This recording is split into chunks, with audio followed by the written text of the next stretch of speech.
Cruise control. Why isn't it working?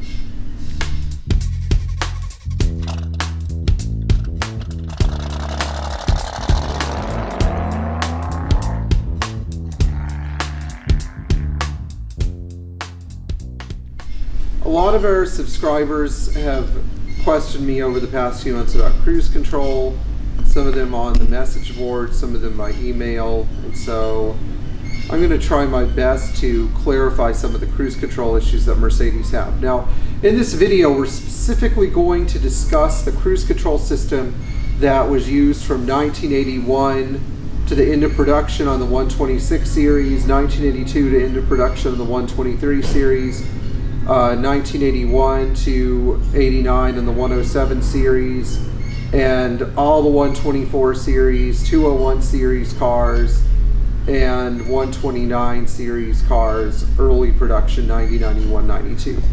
Now these cruise control systems are fairly straightforward. They use an electronic box that's under the dash, or if you have a 190E under the passenger floor, they use a part called an actuator which manipulates the throttle linkage, and they have a switch on the dash that takes a speed input from the speedometer.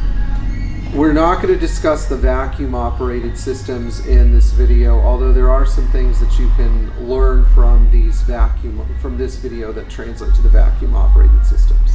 So 9 times out of 10, when you hit the switch and you get surging, or the speed drops off, or you get nothing, your amplifier is bad. The amplifier is typically under the dash attached to the brake pedal bracket, and you should remove the amplifier with its bracket attached using a single 10mm bolt that holds it to the brake pedal bracket. This is how it is in 126, 123, 107, and I think that's if you're digging into a 116 series car.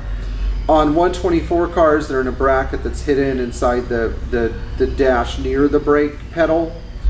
And on a 201, they're hidden under the false floor on the passenger side.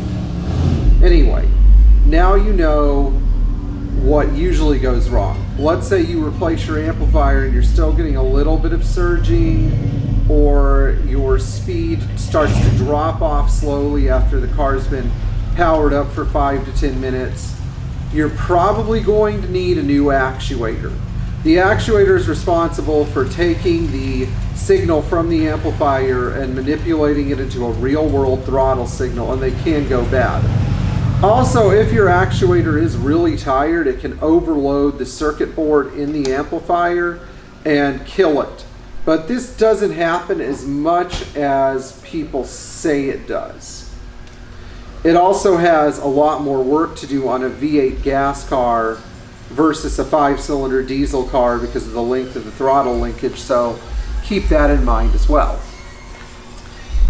One of the last things I would suggest we look at, especially in the 107 and 126 cars that have electronic speedometers, is the fact that the cruise control pickup, where it is embedded in the speedometer, can suffer from a broken solder joint.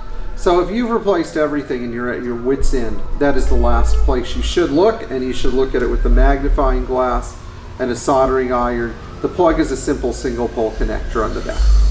Okay, so this wraps up our quick lesson on the fully electronic cruise control system. Please like and subscribe, and if you have any questions about cruise control, let us know and we'll be happy to make a video about them or discuss them with you personally.